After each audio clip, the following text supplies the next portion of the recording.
다시 이렇게 토요일날 저녁에 주님 약정한 시간에 다시 주님 앞에 나와서 약속하신 대로 저에게 참으로 진리행으로 인도하시는 그러한 하나님의 말씀을 공부할 수 있는 복된 시간 주신 것을 인해서 진심으로 고맙고 감사합니다. 아버지 하나님께서 명령하신 대로 저희가 하나님의 이 진리의 말씀을 공부할 때 주님께서 도와주시고 역사해 주시고 이끌어 주시고 깨닫게 해주셔서 참으로 그 말씀을 잘 배울 수 있도록 해 주시옵시고 그 말씀이 저희의 삶의 모든 최종적 권위와 기준이 될 수 있도록 역사해 주시기 원합니다. 오늘도 저희 마음밭에 떨어지는 그러한 귀한 말씀들이 저희 마음밭에서 열매를 맺고 아버지를 영화롭게 하고 우리 모두에게 큰 축복과 유익이 되게 하시기를 간절히 바라옵고 원합니다. 부족한 자에게 말씀의 사역을 맡기셨는데 주님께서 도와주셔서 이 사역을 온전히 감당케 하시고 이 사역을 통해 주님을 영화롭게 하고 우리 모두에게는 큰 축복되게 인도해 주십시오. 이 시간을 주님 손에 온전히 부탁드리고 우리 주 예수 그리스도 이름으로 기도하옵나이다. 아멘. 예, 시간에 우리 지난번에 이어서 스가랴서 6장입니다. 스가랴서 6장이 마지막 환상이었죠. 이제 7장서부터는 이제 환상은 아니고 예언에 해당됩니다. 그래서 스가랴서 이제 우리가 좀 뭐라 그럴까요? 상당히 이제껏 성경에서 보던 것과는 상당히 까다로운 좀 상징적인 그런 표현들이 많이 나오는 그러한 환상들이었죠. 예, 그래서 환상이 이제 8절까지 일단은 끝났고요. 예, 주님께서 이제 지난 시간에 8절까지 왔고요. 6장이죠. 죄송합니다. 6장 9절에서부터 오늘 성경 공부를 하겠습니다. 스가랴서 6장 9절입니다.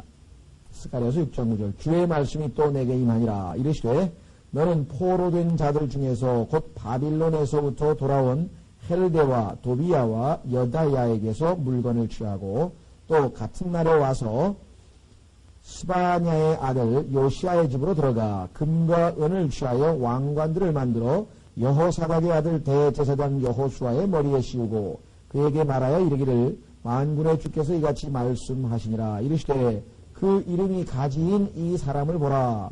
그가 자기 처소에서부터 자라나 주의 성전을 건축하리니 곧 그가 주의 성전을 건축하고 영광도 얻으며 자기 왕좌에 앉아 다스릴 것이요 또 그가 자기 왕좌에 앉아 제사장이 되리니 이 둘 사이에 화평의 논의가 있으리라 하셨다 하고 그 왕관들은 헬렌과 도비야와 여다야와 스바냐의 아들 헨에게 주어 주의 성전에서 기념으로 삼으라 하시니라. 먼데 있는 자들이 와서 주의 성전에서 건축하리니 만군의 주께서 나를 너희에게 보내신 줄을 너희가 알리라. 너희가 만일 주 너희 하나님의 목소리에 부지런히 순종할진대 이 일이 이루어지리라.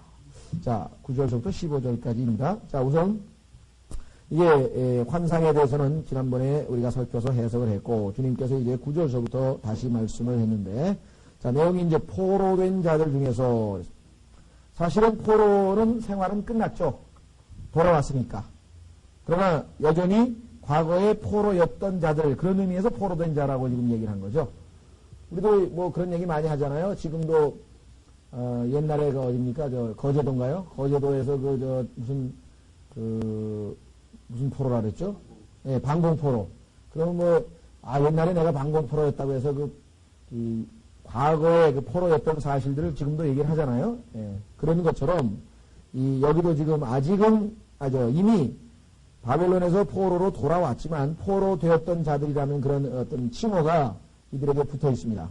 그래서 너는 70년 동안 이제 포로로 사로잡혀갔다가 하나님께서 이제 고레스라고 하는 메데 페르시아의 왕을 통해서 명령을 내려서 다시 돌아오긴 왔어요. 그래서 지금 성전 건축을 하고 있는 도중이지만 옛날에 포로 되었던 자들이라는 명칭을 그대로 가지고 있는 것이죠. 자, 그래서 너는 포로된 자들 중에서 곧 바빌론에서부터 돌아온 헬데와 도비야와 여다야에게서 물건을 취하고 그랬는데 문제는 보니까 이 헬데, 도비야, 여다야라고 하는 이 세 사람은 실제적으로 이 고레스 왕의 명령에 의해서 하나님께서 고레스 왕의 마음을 움직이셔가지고 감동시켜가지고 자 너희들 중에서 이 하나님의 성전을 짓고자 하는 자들은 다 유다로 돌아가라. 그렇게 해서 돌아가는 편리도 다 봐주고 그 다음에 자기 부하를 시켜가지고 필요한 물건도 다 대주고 그렇게 했단 말이죠. 근데 그때 첫 번째 그 명령에 순종해서 돌아온 사람들은 아닙니다. 왜냐하면 그 사람들의 명단은 에스라서나 느헤미야서에 보면 명단이 나와 있는데 그 명단에는 이 사람들의 이름이 없어요. 그러니까 어떤 의미에서 보자면은 이런 사람입니다. 지금도 마찬가지예요. 여러분들 지금 유대인들 가운데에서 하나님의 명령에 순종해서 1차 세계대전 말씀드렸지만 1차 세계대전은 하나님께서 유대인들을 위해서 땅을 마련하신 팔레스타인 땅을 마련하신 거죠. 아랍 사람들로부터 뺏어가지고 터키 제국으로부터 뺏어서 영국이 그걸 차지했잖아요. 그래서 영국이 그 나라를 세워주겠다고 약속을 한 거 아니에요.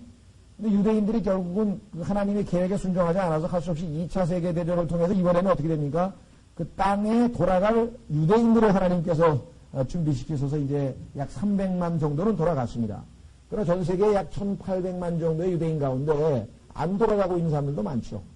그런 것처럼 똑같은 현상이 언제 벌어졌냐면 바벨론 포로에 상당수의 유대인들이 포로로 잡혀가는데 바벨론 제국에 한 70년 동안 살면서 그야말로 뭐랄까 뿌리를 딱 받고 이제 좀 그래도 이 뭐랄까요 그 이방인이지만 그 바벨론 사람은 아니지만 이민 온 사람이긴 하지만 그래도 그 사회에서 나름대로 자리를 잡고 경제적으로나 뭐 하여간 사회적으로나 이렇게 지위를 인정받고 이제 안정돼 있단 말이에요. 근데 하나님께서는 70년의 그 포로 기간의 약속이 끝나니까 돌아갈 사람들은 돌아가라 그랬단 말이에요. 그 중에는 상당히 믿음이 있는 사람. 자, 이게 하나님께서 예레미야를 통해서 말씀하신 70년이 되었구나. 그것은 다니엘 같은 사람은 벌써 그걸 알았죠. 그래서 그때 이제 기도하게 돼. 느헤미야도 그런 사실들을 다 알고 있었던 사람들. 즉, 하나님의 경륜에 대해서 잘 알고 있었던 사람들은 하나님께서 이제 우리 민족을 다시 소생시키시는구나 하고 순종해가지고 기득권을, 즉, 그 바벨론 제국에서 이미 터잡고 잘 70년 동안 잡고 있던 기득권을 포기하고 돌아갔는데 그 돌아간 사람들은 소수였습니다. 다가 아니고, 그러니까 지금처럼 300만 정도 돌아오고 아직 1500만 정도는 지금 뭐 미국에 유럽에 다 아직도 자리 잡고들 유대인들이 다 살잖아요. 여러분들 아시다시피 미국의 경제를 주무르는 사람들 유대인들이라고 하잖아요. 월가에서 큰 손들은 다 지금 아시는 소로스라고 하는 그 돈 만지는 사람, 유명한 사람들 다 유대인이란 말이에요. 뭐 뉴욕 타임즈의 주인, 소유주도 다 유대인이고. 그러니까 그런 스타일로 지금도 바벨론 제국에 남아있던 사람들이 있었습니다. 그런데 그 사람에게 속한 사람들이 이 사람들이. 그런데 이 사람들은 적어도 어디까지 믿음을 있었냐면요. 나중에 돌아왔어요. 지금도 보면 유대인들 가운데 1948년 5월 14일 날 돌아와서 정말 주변의 아랍 사람들의 방해와 어려움 가운데서 그냥 피땀 흘려서 지금 오늘날 조국 이스라엘을 지금 딱 세웠잖아요, 나라를. 그렇게 함께 고생은 안 했지만 돈을 보내주고 미국에서 유대인 중에서 갑부라든가 이런 사람들이 돈을 보냈을 거 아니에요. 모금을 해가지고 조국 이스라엘을 튼튼하게 세워자고. 지금 그 돈 때문에 이스라엘이 지금 떵떵거리고 무기도 마음대로 막 구입하고 그러고 사는 거 아니겠어요? 일종의 이제 그런 그룹에 해당되는 사람입니다, 이 사람들이. 여기 지금 보시면은. 근데 나중에 그리고 아마 여기 보니까 지금 돌아왔다고 돼 있기 때문에 나중에 후에 이제 어느 정도, 하나님의 은혜로 인해서 지금 성전이 어느 정도 진행되고 있다. 이런 걸 이제 확인하고 좀, 늦게 돌아온 사람 그룹에 해당된다고 보시면 되겠습니다.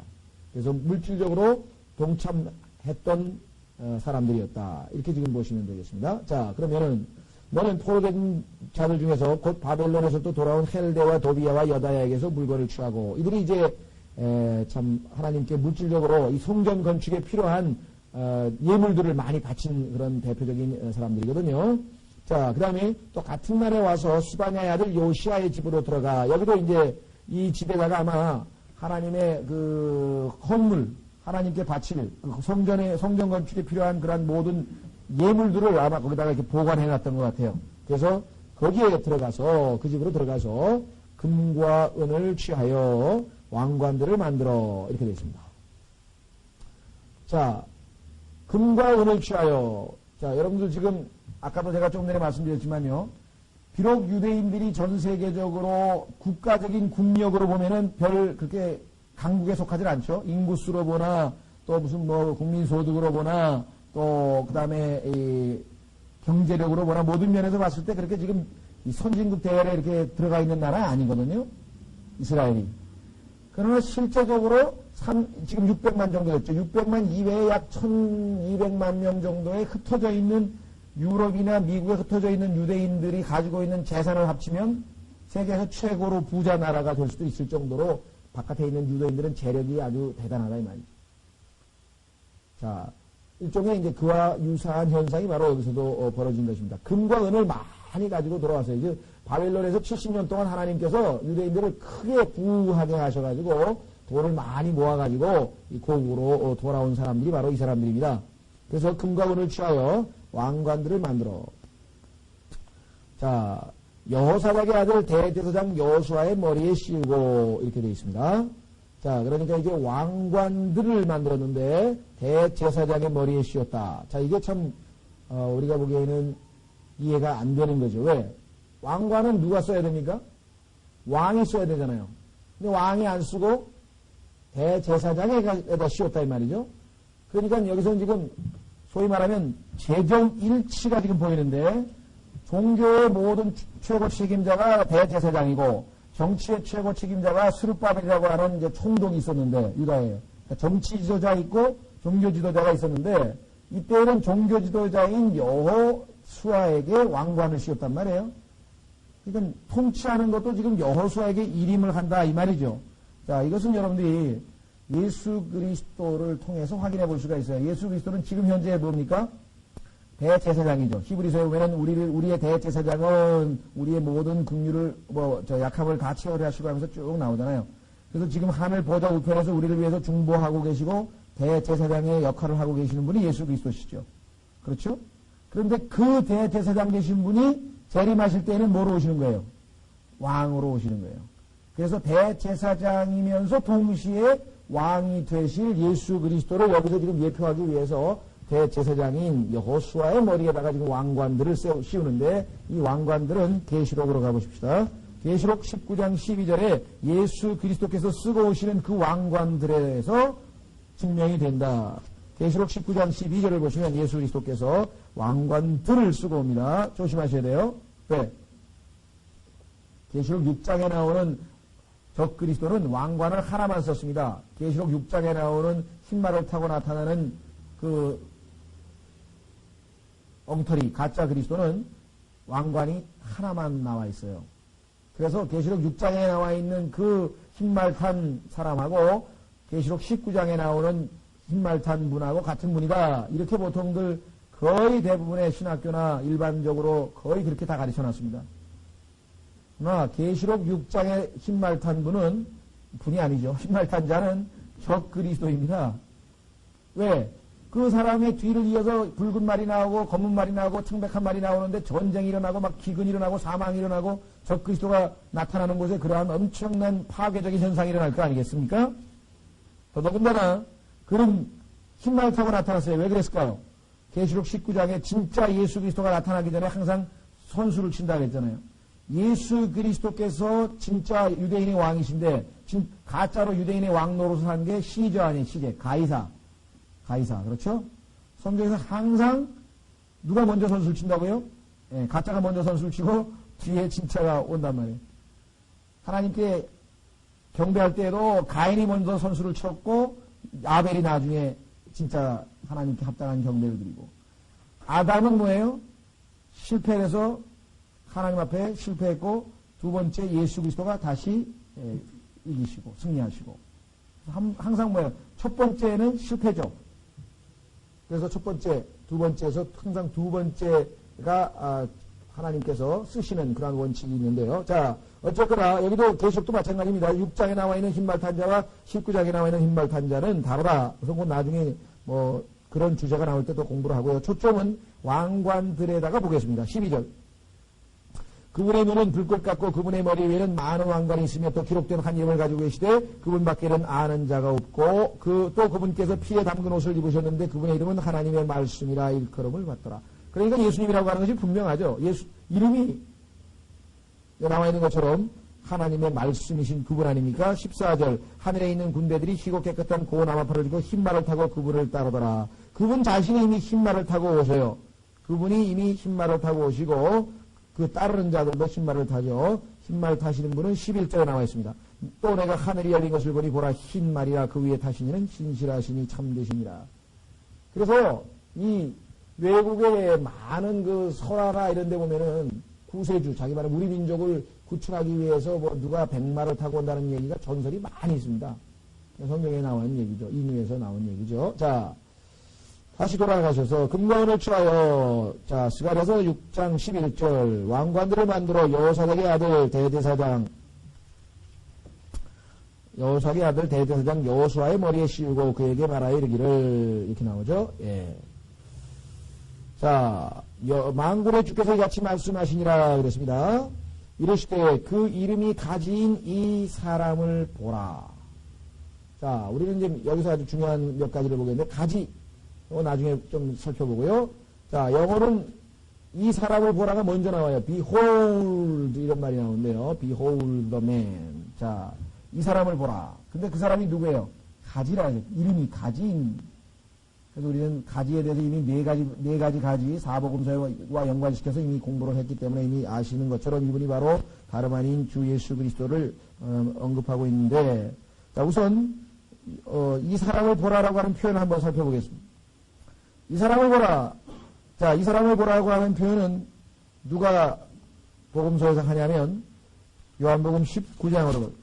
요한복음 19장에 하면은 빌라도가 예수 그리스도를 가리키면서 하는 표현이 바로 보라, 이 사람을 보라. 이 사람을 보라. 한번 보세요. 아주 성경이 참 기가 막히게 아주 뭐랄까 맞아떨어집니다. 요한복음 19장 5절 보시면, 요한복음 19장 5절, 이에 예수님께서 가시나무로 엮은 왕관을 쓰시고, 자, 지금도 어떻습니까? 무슨 관을 썼습니까? 대제사장 여호수아가 지금 왕관들을 썼잖아요. 왕관들을 지금 딱 썼는데, 스가랴가 그 사람을 가리키면서 그에게 말하기를, 보라, 그 이름이 가진 이 사람을 보라 그랬단 말이에요. 사람을 보라. 그런데 여기도 지금 똑같이 왕관을 썼는데 뭐라고 얘기했냐 빌라도가 이렇게 얘기를 합니다. 자주색 긴 옷을 걸치고 나오시니 빌라도가 그들에게 이르되 이 사람을 보라. 자, 이 사람을 보라는 말을 유대인들 대제사장들과 서기관들과 그 다음에 종교 지도자들은 잘 알고 있습니다. 그게 뭐예요? 스가랴서에서 나오는 그 표현이거든요. 이 사람을 보라. 누구? 여호수아 대제사장. 그런데 그는 왕이 되기 위해서 지금 왕관을 쓰고 있는 모습이란 말이에요. 그런데 하나님께서는 그를 뭐라고 불렀냐면 가지라. 이름이 가지인 사람을 보라. 그러니까 지금 두 가지로 해석이 가능한데 유대인들이 대제사장들이 성경을 잘 알고 있었다면 가정이죠. 이 빌라도의 얘기를 들었을 때 어떻게 되겠어요? 찔끔했겠죠. 아이고 스가랴서에 나오는 이 사람을 보라. 그분이 바로 메시아 아니에요. 그 이름이 가진 대제사장 여호수아 아니에요.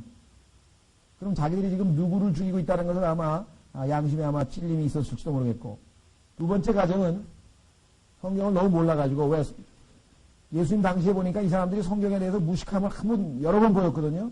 한다는 소리가 뭐 갈릴리에서 무슨 선지자가 나냐는데 실제로 갈릴리 출신의 선지자가 있죠. 누굽니까? 요나 아닙니까? 요나. 근데 예수님께서는 요나의 표적이 그야말로 예수 그리스도를 거부하는 죄인들의 세대에게 보여주는 유일한 표적이라고 또 말씀하셨단 말이에요. 그러니까 성경을 모르는 것도 한참 몰라서 예수님께서 너희가 성경도 모르고 하나님의 능력도 모르므로 베레벨 이상한 질문도 다 하는구나 그랬잖아요. 아니 한 사람이 형하고 뭐 무슨 살다가 뭐 형이 일찍 죽어가지고 또 동생이 형수하고 같이 또 그렇게 해서 율법대로 했는데 나중에 부활하면 누구 아내가 되는 겁니까? 뭐 이런 질문하고 뭐 그러니까 예수님께서 뭐라 그랬어요? 너희는 성경도 모르고 하나님의 능력도 모르고 하면서 지적을 했잖아요. 그러니까 두 가지 가능성이 있어요. 그런데 그 헤롯에게 동방에서 온 현자들이 와서 유대인의 왕이 나셨다 그러니까 현자들을 다 불러 모아 어디냐 그랬더니 또 금방 베들레헴이라고 알았다 이 말이에요. 그러니까 어느 부분을 보면은 어떤 상식적인 어떤 그 인포메이션이랄까 지식은 상당히 알고 있는 것도 있어요. 이 사람들이. 근데 깊이 있게 깨달음은 또 없어요. 그러니까 이 사람을 보라 하고 빌라도를 통해서 하나님께서 지금 누구를 지금 언급하는 거예요. 시사하잖아요. 지금 서제스팅 하는 게 뭐냐면 스가랴에서 나와 있는 이 사람을 보라 하고 스가랴를 통해서 예언자를 통해서 하셨는데 그게 바로 메시아고 가지고 예수 그리스도 아니에요. 근데 지금 그분이 바로 동일한 분이라고 하는 것을 보여주기 위해서 똑같은 표현을 이 이방인 빌라도의 입을 통해서 하나님이 이 사람을 보라, 그 사람을 보라고 하신 거 아니겠어요? 아마 두 가지 가능성이 있을 거예요. 아마 찔끔했던지 부지에서 아이간 몰랐던지 알면서 무시했던지 아니면 성경에 대해서 부지에서 하나님이 가르쳐 주려고 한 그것을 캐치를 못했던지 어쨌든 간에 아이간 참 하나님께서는 이렇게 이방인에 일려서 나오는 한 표현이 구약의 예언자의 그 예언과 일치하도록 참 하셨다는 거죠. 참 성경은 기가 막히게 구성이 되어 있는 책이다. 자, 그러면 가지에 대해서 좀 살펴보도록 하겠습니다. 여러분 잘 아시는 가지. 가지는 어디에 붙어 있습니까? 나무에 붙어 있는 거 아니겠어요? 나무에. 자, 베드로전서 2장 24절 보세요. 가지가 예수님인데 그 예수님이 가지니까 뭐하고 연관이 되어야 돼요? 나무. 그런데 베드로전서 2장 24절에 보니까 예수님이 다름 아닌 어디에 매달렸다고요? 나무에 매달렸다. 나무에 매달렸다. 왜 예수님의 이름이 가지인지 아시겠어요? 가지가 어디에 매달려야 돼요? 나무. 그럼 예수님이 십자가에서 죽으실 때 나무에 매달려 나무. 자, 베드로전서 2장 24절. 친히 나무에 달려 자신의 몸으로 우리의 죄들을 지셨으니 이는 죄들에 대하여 죽은 우리로 하여금 살아서 의에 이르게 하려 하심이라. 그분께서 채찍에 맞음으로 너희가 고침을 받았나니. 자, 베드로전서 2장 24절에 친히 나무에 달려. 누가 나무에 달렸다고? 그 이름이 가지인 분이. 얼마나, 야, 어떻게 성경 기록이 참. 그래서 원더풀, 예수님의 이름이 원더풀인데, 성경도 원더풀이야. 예수님만 원더풀한 게 아니라 성경도 그야말로, 야, 이 쩍쩍벌. 그 다음에, 여러분 잘 아시는 갈라디아서 3장 13절에도 나무에 달린 자마다 저주를 받았다 해서 예수님이 나무에 달렸다는 말을 또 정확하게 표현하고 있잖아요. 갈라디아서 3장 13절. 갈라디아서 3장 13절. 그리스도께서 우리를 위하여 저주가 되사 율법의 저주에서 우리를 대속하셨으니 이는 기록된 바 나무에 달린 자. 나무에 달린 자인데 그분이 이름이 가지예요. 얼마나 정확하냐고. 예? 얼마나 정확한가 한번 생각해 보세요. 예. 자, 그래서 우리는 다시 돌아옵니다. 스가랴서 돌아오시면 이름은 가지이신데 이분은 뭐라고 되어 있냐면요. 그가 자기 처소에서부터 자라나 주의 성전을 건축하리니 곧 그가 주의 성전을 건축하고 영광도 얻으며 그 다음에 뭐예요? 제사장인데 뭐라고요? 자기 왕좌에 앉아 다스릴 것이요. 아, 왕노릇도 하시는구나. 13절에 나와 있죠. 또 그가 자기 왕좌에 앉아 제사장이 되리니. 그러면 왕으로 변신하는 거냐? 아니고 제사장이면서 동시에 왕이에요. 그러니까 왕좌에 앉아 제사장이 되리니. 이게 표현이 우리가 볼 때는 모순되는 것 같죠. 왜? 왕좌에 앉아 왕이 되리니 그래야 될 거 아니에요.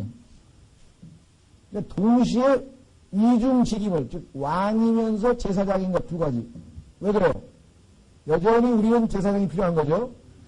예수님의 삼중직임, 예수 그리스도께서는 설임 때 오셨을 때에는 선지자, 뭐 대언자라고 해도 선지자라고 해도 하여간 예언자라고 하든 간에 하여간 프로페트, 즉 선지자로서 이 땅에서 자기의 직임을 마치시고 선지자가 구약에 나온 선지자들이 늘 다 뭐예요? 사람들에게 이해받지 못하고 결국은 대척받고 죽듯이 예수님도 죽었잖아요. 그 과거에 끝난 예수님의 직임은 반복할 필요가 없어요, 지금.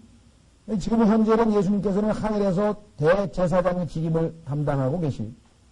그 다음에 다시 오실 때는 왕이 되실 것이에요. 그러나 다시 오시더라도 왕으로만 되시는 게 아니라 제사장과 왕의 직임을 두 가지를 동시에 다 가지고 계세요. 여전히 우리에게 필요하신 분은 누구예요? 중보자는 한 분밖에 없다게. 예수 그리스도, 사람이신 예수 그리스도 한 분밖에 없다고 디모데전서 2장 5절에서 말씀하고 있는 것을 우리는 잘 알고 있습니다. 자, 그래서 우리는 예수님은 제사장이면서 동시에 왕이시다. 두 가지를 보겠습니다. 우선 대표적인 경우가 어디에 나오냐면 여러분 잘 아시는 시편 110편 4절입니다.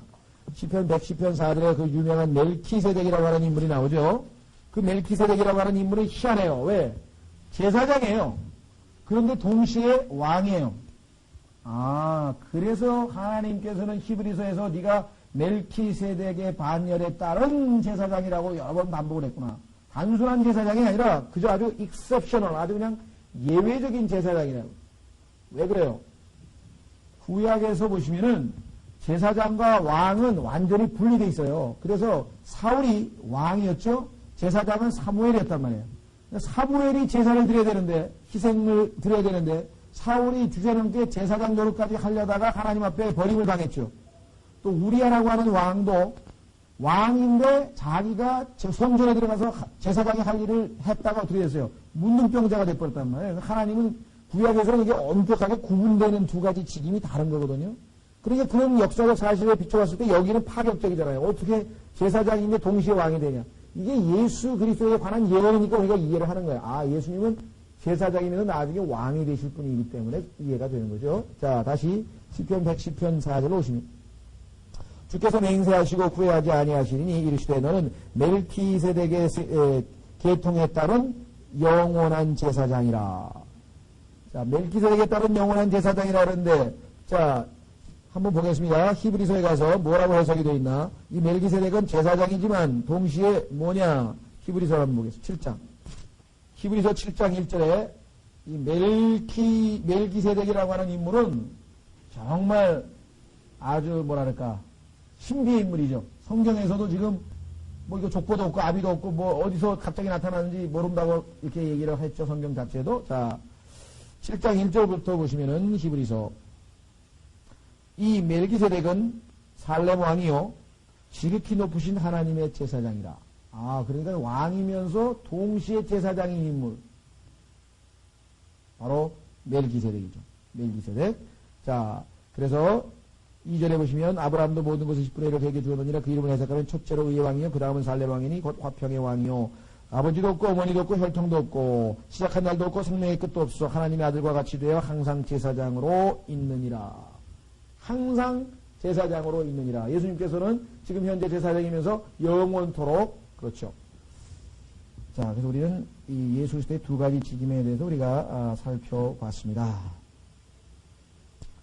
자, 그 다음에 우리는 이 사람이라고 하는 표현, 이 이름이 가지인 그 다음에 사람을 뭐라 그랬죠? 사람. 자, 어떤 사람인가 한번 보겠습니다. 디모데전서 3장 16절. 이것은 예수 그리스도의 동정녀 탄생, 다시 말해서 성육신과 연관이 되는 말입니다. 왜냐? 지금 예수 그리스도는 하나님이신데 그는 지금 사람이 되셔서 인간의 몸을 입고 이 땅에 오셨거든요. 그래서 지칭할 때 이 사람, 이름이 가진 사람을 보라 그래요. 사람. 자, 디모데전서 3장 16절에 크도다 경건의 신비여 논쟁의 여지가 없도다. 하나님께서 육체 안에 나타나시고 성령 안에 그렇게 되시고. 자, 그러면은 이분은 하나님인데 육체 안에 나타나셔서 사람의 모습으로 이 땅에 나타나신 분이죠. 그래서 사람을 보라라고 얘기했고. 자, 그런데 이분은 인간으로 이 땅에 오셔서 사셨죠. 그래서 복음서에서 예수님을 가리켜 뭐라고 했습니까? 사람의 아들이라고 했잖아요. 하나님의 아들인 동시에 사람의 아들이라고 하는 칭호가 예수님께 붙어 있죠. 그래서 그분은 사람으로서 죽으셨죠. 왜? 하나님은 죽으실 수가 없잖아요. 하나님은 영원 불멸하시니 어떻게 죽어요? 사람으로서 죽으셨고. 자, 그래서 지금 현재도 살아계신데 살아계신 그 사람이신 예수 그리스도가 우리와 하나님 사이의 중보자 노릇을 하는 거예요. 만약에 예수님께서 완전한 신격만 갖추고 계시면은 하나님하고는 교제가 되지만 인간하고는 교제를 할 수 없다. 이게. 디모데전서 2장 5절에 보시면 바로 그래서 사람이신 그리스도 예수님이 하나님과 우리 사이의 유일한 중보자다. 지금도 마찬가지입니다. 우리가 예수 그리스도를 통해야 하나님께 우리의 모든 것을 아뢰죠. 하나님은 하나님이시고 우리는 인간은 인간 아니에요. 그런데 하나님이시면서 인간이신 분이 계셔야 양쪽에 다리를 놔줄 거 아니겠습니까? 바로 그 얘기입니다. 디모데전서 2장 5절 이는 한 하나님이 계시고 하나님과 사람 사이에 한 중재자가 계시니 곧 사람이신 그리스도 예수님이시라. 바로 그 얘기입니다. 자, 그 다음에요. 다시 스가랴서로 돌아오겠습니다. 예. 스가랴서. 자, 12절이죠. 그에게 말씀하시기를 만군의 주께서 이같이 말씀하시고 이르시되 그 이름이 가진 이 사람을 보라. 그가 자기 처소에서 자라나 주의 성전을 건축하리니. 자기 처소. 자, 자기 처소라고 하는 것은 역사적으로 봤을 때 아무래도 예루살렘이 분명하죠. 왜냐하면은 다윗도 그랬고요. 그 다음에 성전이 있었던 장소가 바로 예루살렘이었고요. 하나님께서 자기 이름을 주시는 것도 예루살렘이었고요. 그래서 예수 그리스도께서 나중에 예루살렘에서 통치하실 역사적인 그런 예언들을 보았을 때 자기 처소에서 자라나 주의 성전을 건축하리니 이건 예루살렘 즉 시온산인 것이 분명한 것 같습니다. 시온산. 예. 자, 그다음에 그다음에는 뭡니까? 주의 성전을 건축하고 곧 그가 주의 성전을 건축하고 두 번 나왔어요. 다름 아닌 십자가에 달리셔서 죽으시고 인간으로서 이 땅에 사셨다가 죽으시고 승천하셔서 지금 현재 인간의 형태로 다시 말해서 하나님과 사람 사이의 중보자이신 그 사람이신 예수 그리스도 그분이 다시 이 땅에 오셔서 뭘 하실 분이냐? 성전을 건축하실 분이다. 두 번을 강조해서 지금 말씀을 하고 있습니다. 곧 그가 다름 아닌 그가이죠. 곧이란 말은 이분이니까요. 이분 다름 아닌 바로 그가 그의 성전을 건축하고 영광도 얻으며. 자, 성전을 건축한다고 하는 것은 두 가지입니다. 교리적으로는 당연히 여러분 아시는 것처럼 예스겔서 40장에서 48장 사이에 나오는 밀레니엄, 다시 말하면 천년 왕국 때에 세워질 성전을 건축한다 이 말이죠. 예수 그리스도께서 이 땅에 오시면은 예루살렘에서 다스리셔야 하는데 그때에 구약에 나와 있는 유대인들의 그래서 천년 왕국 동안에 유대인들이 하나님께 그 구약에 나와 있는 레위기 나와 있는 대로 제사를 드리고 하나님께 그 경배하게 될 그러한 모든 요식과 그 다음에 안에 나와 있는 그런 규격과 이런 것들이 지금 에스겔서 40장에 48장에 잘 나와 있습니다. 이것을 우리는 천년 왕국의 성전이라고 합니다. 그래서 교리적으로는 그 얘기를 하고 있는 것입니다. 예수님께서 지으실 거죠. 당연히. 그러나 우리가 영적으로 우리 그리스도인들에게 한번 적용해 보면은 지금 현재 지어져 가고 있는 예수 그리스도의 몸된 교회가 바로 하나님의 집이라고 했잖아요. 디모데전서 3장 15절에서. 자, 그러면 한번 확인해 보겠습니다. 지금 현재 짓고 계신 영적인 몸은 뭐냐? 진짜 성전은 물론 주님이 오셔서 예루살렘에다 지으시겠지만 에베소서 2장 21절 에베소서 2장 21절에 보시면 지금 현재 짓고 계신 바로 에베소서 2장 21절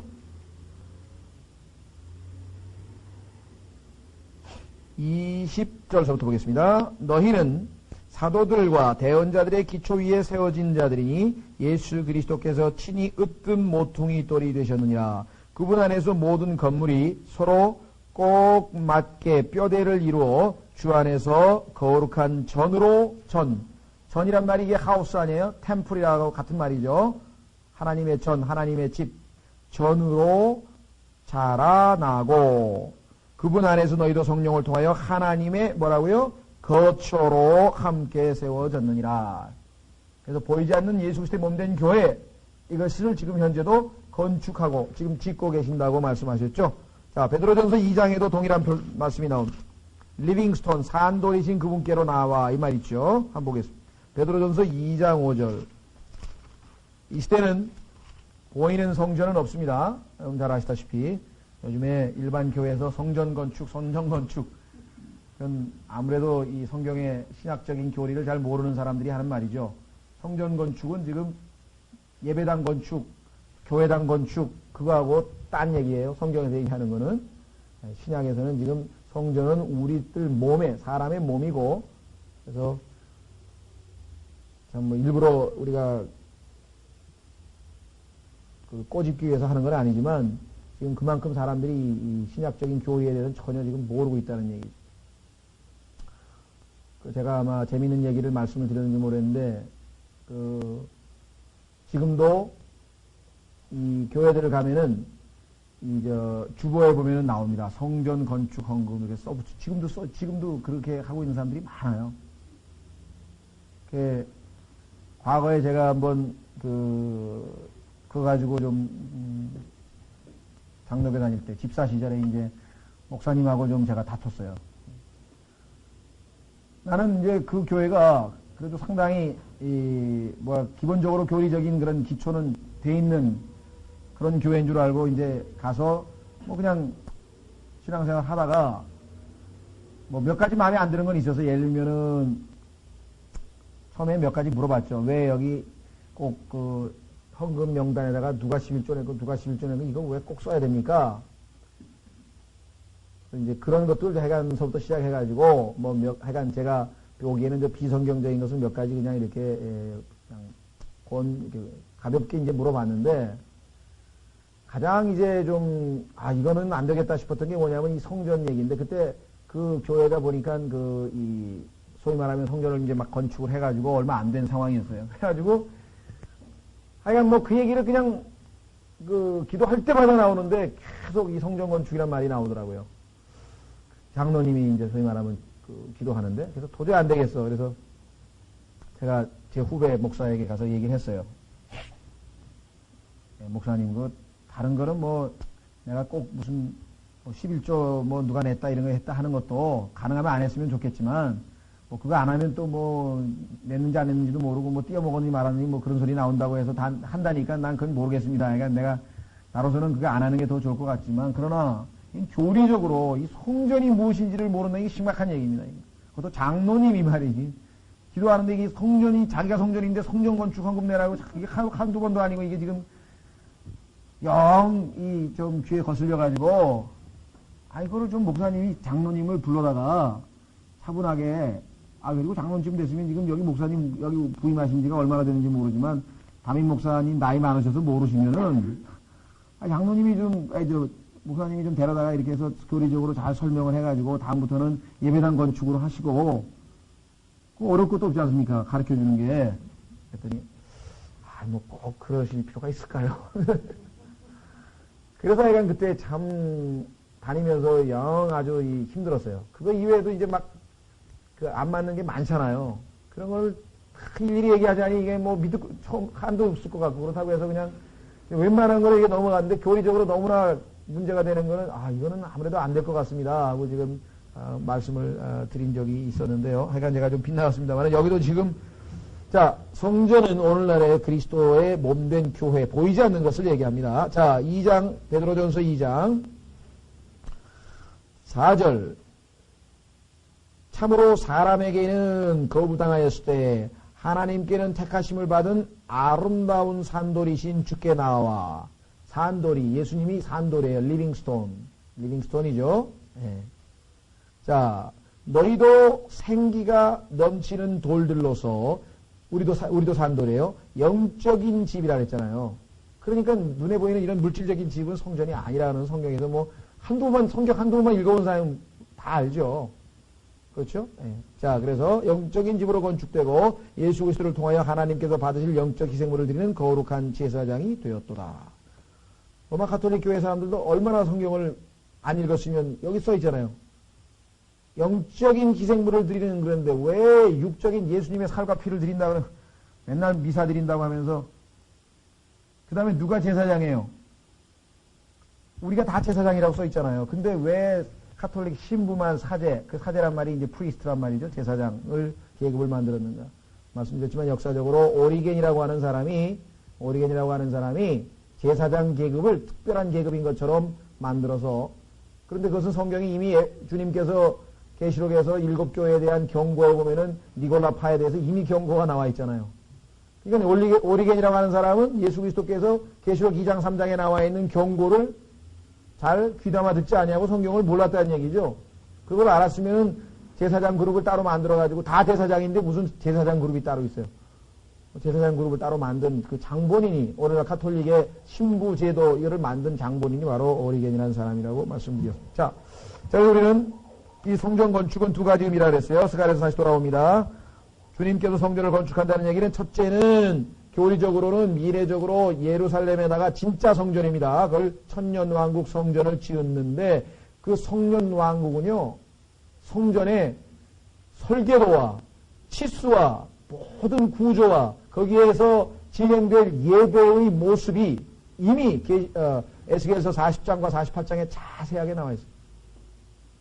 그냥 하나님께서 얼렁뚱땅 그러신 분이 아니에요. 벌써 천년왕국 때 지을 성전의 설계도까지 정확하게 치수가 나와 있어요. 어떻게 알 수 있는가? 그 치수는요, 솔로몬의 성전하고도 치수가 틀리고요. 그 다음에 헤롯 성전 있었죠? 예수님 죽으신 후에 로마 병정들이 와서, 티토 장군이 와서 싹 무너뜨려가지고 무너졌던 그 헤롯 성전, 46년이나 걸려서 지었는데 예수님 보고 네가 3일 만에 성전을 짓겠다고 하느냐 했던 그 성전, 그거하고도 치수가 틀려요. 다른 성전이라고 하는 것을 알 수 있습니다. 더더군다나 지금 아마 지으려고 하는 성전, 그거는 이제 계시록 11장에 보면은 또 성전을 하나 지어가지고 그 성전에서 누가 하나님 노릇을 하는 거예요. 예, 적 그리스도가 자기가 하나님 노릇을 하는 그 성전. 근데 그 성전도 지진에 의해서 또 무너지고, 그 성전의 성경에 보면 여러 개예요. 그 중에 이제 밀레니엄 성전이 바로 여기 나와 있는 바로 그 예수님이 세우실 것입니다.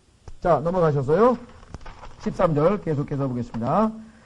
곧 그가, 다름 아닌 그가 주의 성전을 건축하고, 자, 그러면 첫째, 예수님이 재림하셔서 하실 일, 첫 번째 건축, 두 번째, 체킹을 해보세요. 두 번째, 영광을 얻으며, 아하, 영광을 얻는구나. 세 번째, 왕좌에 앉아 다스린다. 세 번째. 그 다음에 네 번째, 제사장이 되리니. 그런데 제사장이 어디에 앉아요? 스러운 왕좌. 왕이 앉는 그 자리에 앉은 제사장이 되는 거예요. 다섯 번째, 이 둘 사이에 화평의 논의가 있으리라. 보세요. 둘이 뭐예요? 왕과 다스리는 거하고 제사장 노릇하는 거. 즉 왕의 직위와 제사장의 직위가 구약에서는 상충이 된다고 했잖아요. 만약에 침범하면 하나님이 문둥병도 일으키고 하나님이 심판하셨는데, 이번에는 뭐예요? 화평의 논의가 있다. 둘이 하나가 되는 거예요. 자, 성경의 원칙은 지금까지 우리는 쭉 봤습니다. 예수님께서도 말씀하신 것처럼 가이사의 것은 가이사에게, 하나님의 것은 하나님에게. 다시 말하면 예수 그리스도를 제외하고는 이 땅에 있는 모든 정치 제도는 반드시 종교와 정치가 분리되어야만 합니다. 종교와 정치가 하나가 되면 반드시 부패하게 돼 있어요. 뭐 이란의 뭐 호메니도 그렇고요. 지금 일본도 사실은 종교와 정치가 하나 된 겁니다. 왜? 천황이 곧 하나, 통치자고 동시에 신이잖아요. 동시에 지금 천황이 신 아니에요? 일본에 같은 경우에는요. 그러니까 독재가 나오고 아주 이상한 그런, 뭐랄까, 우리가 소위 얘기하는 집단이 나오는 거예요. 두 개가 결코 하나 될 수가 없어요.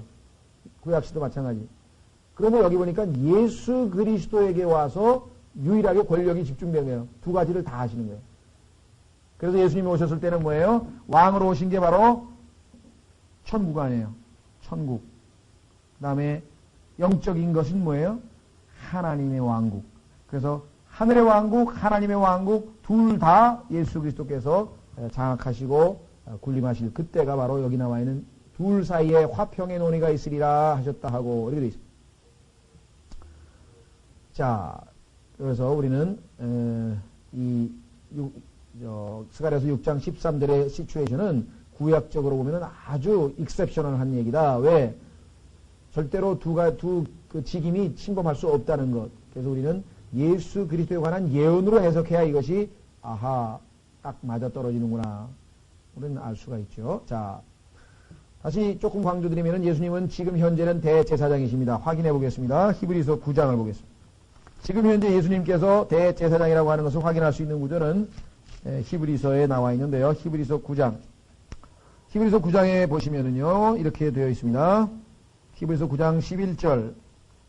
그러나 그리스도께서는 앞으로 올 좋은 일들의 대제사장으로 오시되 손으로 만들지 아니한 성막 곧 이 건물에 속하지 아니한 더 크고 완전한 성막을 통하여 오셔서 염소와 송아지의 피가 아니라 오직 자기의 피를 힘입어 단 한 번 거룩한 곳에 들어가사 우리를 위하여 영원한 대속을 얻으셨느니라.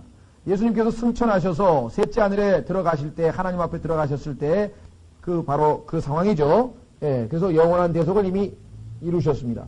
자, 계속해서 10장 21절에 보시면 예수님이 바로 지금 현재 대제사장의 사역을 하고 계시는 것을 알 수가 있습니다. 히브리서 10장 21절 또 하나님의 집을 다스리는 대제사장께서 우리에게 계심에 우리가 마음의 뿌림을 받아 악한 양심으로부터 벗어나고 몸은 정결한 물로 씻겨졌으니 하면서 쭉 예수님의 그 사역이 나와 있습니다. 자, 그래서 우리는 예수 그리스도는 현재는 대제사장. 그러나 원래 예수님께서 초림하셨을 때 어떻게 오셨어요? 선지자이면서 동시에 왕으로 오셨는데 왕으로 즉위를 못하시고 왜? 예수 그리스도를 유대인들이 거부했잖아요. 그래서 요한복음 1장에 보니까 자기 백성이 그를 영접치 아니하며 자기 백성이 거부했기 때문에 결국은 왕으로 즉위는 못하시고 오기는 왕으로 오셨는데 왕으로 즉위는 하지 못하시고 2000년간 그 천국의 수립이 연기된 상태라고 말씀을 드렸습니다.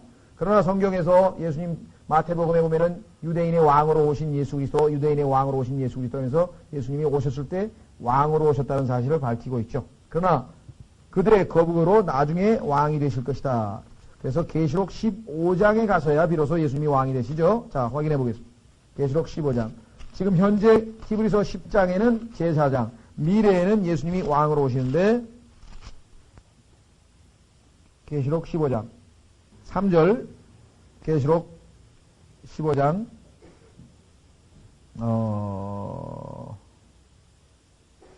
아니죠.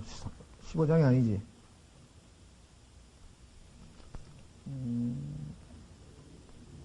예, 계시록 15장 3절에도요. 거기는 왕이라는 표현이 나와 있습니다. 제가 지금 참고를 하려고 하는 것은 끝에 보십시오. 15장 3절에 보시면 하나님의 종 모세의 노래와 어린 양의 노래를 부르며 이르되 주 하나님 전능자여 주께서 하시는 일들은 크고 놀라우시나이다. 성도들의 왕이여. 그래서 이제 왕이 되어 있죠. 그러나 실제적으로 다스리는 모습은 11장 15절에 나와 있습니다. 예수님께서 실제적으로 다스리는 모습은 11장 15절. 계시록 11장 15절.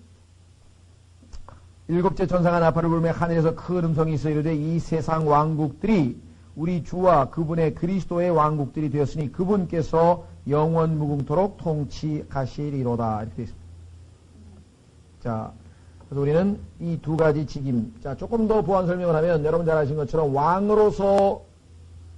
왕으로서의 그분은 능력을 행사하시고 통치하시고 다스리시고 또 왕이니까 대적들, 적을 다 어떻게 이렇게 섬멸하시겠죠. 그래서 계시록 예수님께서 재림하실 때 보면 흰말을 타고 오시면서 그의 옷이 피로 물들어 있고 말고삐까지 피가 차고 왕으로서 이 능력, 권력 또는 힘을 행사하시는 모습을 볼 수가 있고 대제사장으로서 지금 현재 우리가 아까 살펴봤지만 지금도 우리를 위해서 간구하신다 그랬죠. 히브리서 보면은 예수 그리스도께서 지금도 우리를 위해서 중보자로서의 중보 기도를 드리시는 장면. 또 그분이 우리의 모든 연약함과 우리의 모든 느낌을 다 아시기 때문에 언제든지 은혜의 보좌 앞에 그분을 힘입어서 우리가 나아갈 수 있다고 히브리서 4장과 2장에 나와 있는 것들. 지금도 만약에 내가 죄를 지면 어떡합니까? 대제사장이신 예수 그리스도께로 나아가서 죄를 자백하면 그분께서 그분의 보혈로 우리를 말끔하게 씻기시는 그 사역을 지금도 하고 계신다. 지금 현재 하고 계시는 사역이 바로 그 위대하신 사역. 그 다음에 우리가 하나님께 나아가려고 할 때 대제사장이신 그 예수 그리스도를 통해서 나아갈 수 있다. 구약에서 유대인들이 하나님 앞에 나아갈 때 함부로 못 나가고 항상 대제사장이 대표로 지성소 안으로 하나님의 임재 앞에 들어갔듯이 오늘날도 우리가 기도할 때도 항상 그래서 어떻게 얘기합니까? 맨 끝에 예수 그리스도의 이름으로 기도한다. 항상 우리는 하나님 앞에 직통이 아니라 예수 그리스도를 통해서 모든 일을 우리가 하게 되는 것이죠. 그래서 지금 현재의 사역은 대제사장이다. 자, 그 13절에서 하나님, 주님께서 하시는 일들의 순서를 한번 살펴보겠습니다. 13절에 보시면 첫 번째 하실 일이 성전을 건축합니다. 그렇죠? 여러분들, 구약에서 성막을 딱 완성했을 때 광야에서 어떻게 됐습니까? 하나님의 영광이 구름의 형태로 쫙 나타나서 너무너무 영광 때문에 사람들이 아예 접근을 못하고 들어가지 못했던 장면이 나오잖아요. 그렇죠. 마찬가지예요. 하나님의 영광이 나타나려면 그 전에 뭐가 있어야 돼요? 성전이 있어요. 그래서 여기 지금 순서가 성전 건축, 그 다음 13절에 영광. 그렇죠? 자, 이 영광이 있으면 많은 사람들이 그 영광, 하나님께 영광을 돌리게 되고 거기에서 뭐예요? 권위가 나오겠죠. 그래서 다스림, 그 순서가 나와야 돼요. 13절, 성전을 건축한 다음에 영광을 얻으며 그 다음에는 다스리고 이렇게 됩니다. 그러면은 의의 왕이요, 살렘 왕, 화평의 왕, 의의 왕, 화평 왕이신 분이 다스리면 어떻게 돼요?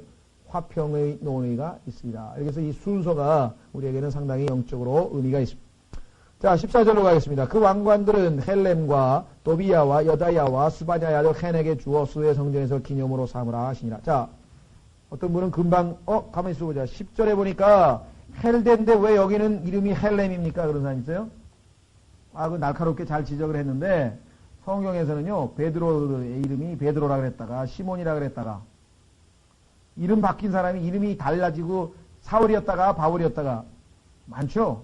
이상할 까라도 없고요. 성경에는 그런 예가 아주 많아요. 그렇기 때문에 그 문제 삼을 이유도 없고요. 그 다음에 스바냐의 아들 헨인데 10절에는 스바냐 아들 요시야예요.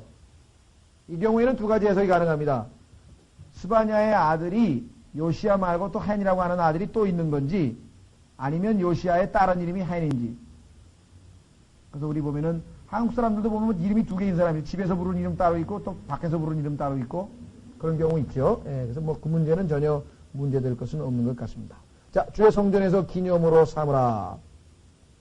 기념. 왜 기념입니까? 하나님의 마음에 굉장히 흡족했어요. 왜? 고생하기 위해서, 주님을 위해서 성전 건축에 참여하기 위해서 자기의 모든 기득권을 포기하고 먼저 이 유대로 복귀한 사람들이 있었을 거 아니에요.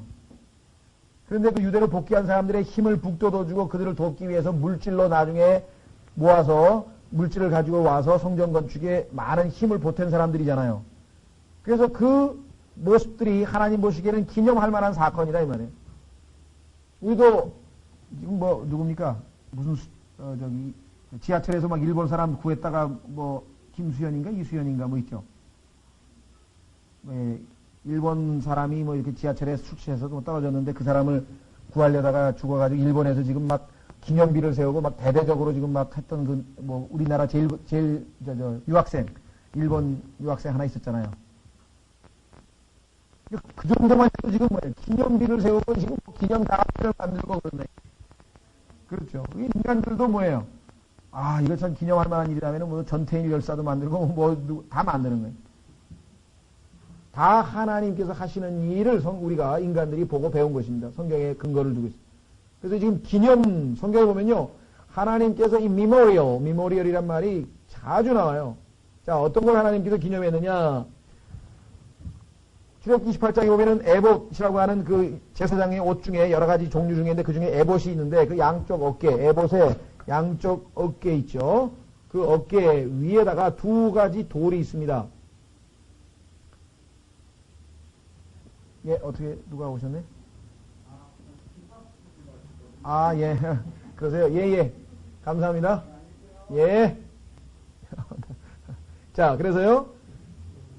두 돌을 기념으로 삼으라고 했고, 그 다음에 심판의 흉배, 가슴에 대는 흉배도 미모리얼, 기념이라 그랬고, 그 다음에 속죄할 때에 돈을 냅니다. 한 반세케씩 돈을 내잖아요.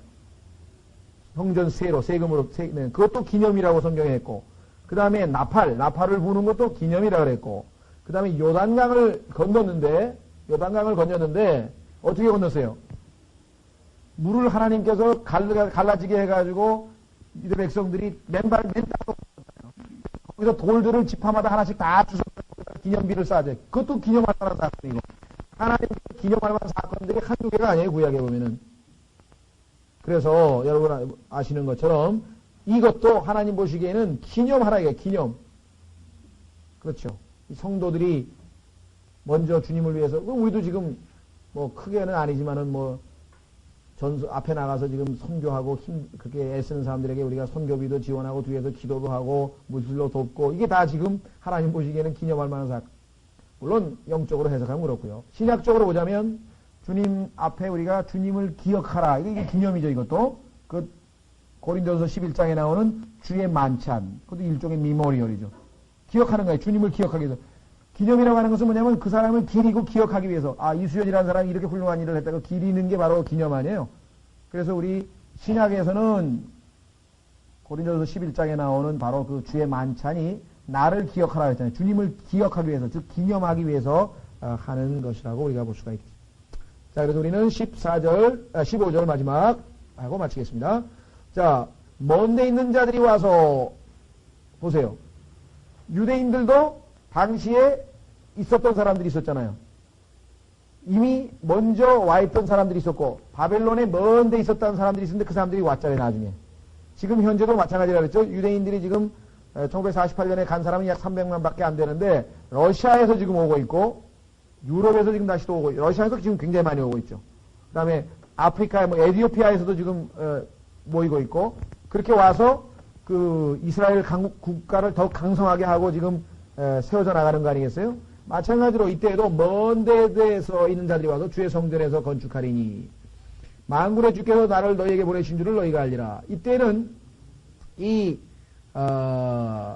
역사적으로는 헬데, 도비아, 여디아야에게 해당되는 것이고, 교리적으로 보자면은 미래, 언제입니까? 정말 미래. 이스라엘 백성들은 지금 600만 밖에 안 된다 그랬어요. 약 1200만 명은 지금 멀리 지금 있으면서 고국에 돈을 보내고 지금 도와주고 있다 그랬죠. 이 사람들이 예수 그리스도의 재림 때는 뭐예요? 와서 뭘 가지고 오겠어요? 그동안 벌어놨던 돈, 그 문 있잖아요. 그 문을 다 가지고 와서 예수 그리스도께서 세우실 그 밀레니엄, 아까 얘기했던 성전 건축의 모든 물질을 다 바치게 될 것이다. 그 말입니다. 주의 성전에서 건축하리니 만군의 주께서 나를 너희에게 보내신 줄을 너희가 알리라. 너희가 만일 주 너희 하나님의 목소리에 부지런히 순종할진대 이 일이 이루어지리라. 부지런히 순종한다. 아주 정말 신앙생활의 핵심을 보여주는 말씀인데요. 영적으로 우리에게 크게 도전이 되는 말씀이고, 자, 여기서 초점은 나중에 유대인들이 예수 그리스도에게 순종하게 되죠. 대환란을 통과하면서 그들의 마음이 예수님께로 돌아오게 되고 순종하게 돼서 결국은 완성이 되죠. 지금은 아직은 순종하고 있는 상태가 아닙니다. 여전히 목이 뻣뻣하고 아직도 지금 하나님께서 원치 아니하는 뭐 옆에 있는 뭐 요르단이라든가 이집트라든가 시리아라든가 이런 나라들하고 어떻게든지 어소시에이션 연합을 해가지고 평화를 유지해 보려고 하는데, 이사야서도 뭐 그런 국가들하고 어소시에이션 하지 말라, 연합하지 말고 하나님만 굳게 믿으면 하나님이 다 지키시겠다 그랬는데, 지금 하나님의 말씀을 믿지 않냐고 계속 어떤 그 인간적인 방법으로 하잖아요. 나중에는 심지어는 적그리스도하고 언약을 체결해서까지 어떻게 평화를 얻어보려고. 그게 안 되는 거죠. 나중에 주님께서 환란을 통과해서 유대인들이 다시 부지런히 주님께 순종하는 그때에 가서야 성전 건축이, 천년왕국의 성전이 세워질 것임을 여기서 말씀하고 있습니다. 우리는 이 부지런히 이거 아주 참 신앙의 핵심이에요. 꾸준히 부지런히 쉬지 말고 이거지, 뭐 하루아침에 하나님께서 무슨 능력을 행사해가지고 그냥 막 뭐가 순간적으로 와장창, 그거는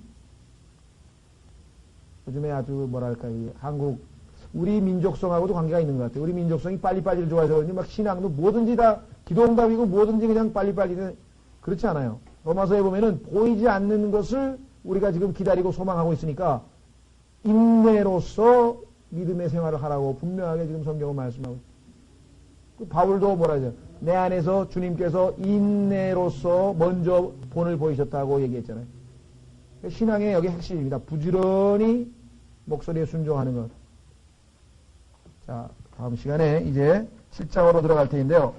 7장서부터는 이제 예언입니다. 여태까지는 상당히 좀 상징적인 표현들이 많이 나오는 환상들이었는데 7장서부터는 이제 구체적인 예언인데, 주로 메시아에 대한 예언과 메시아를 거부함으로 나타난 결과에 대한 예언들이 7장서부터 나와 있습니다. 다음 시간에 우리 7장서부터 쉬었다가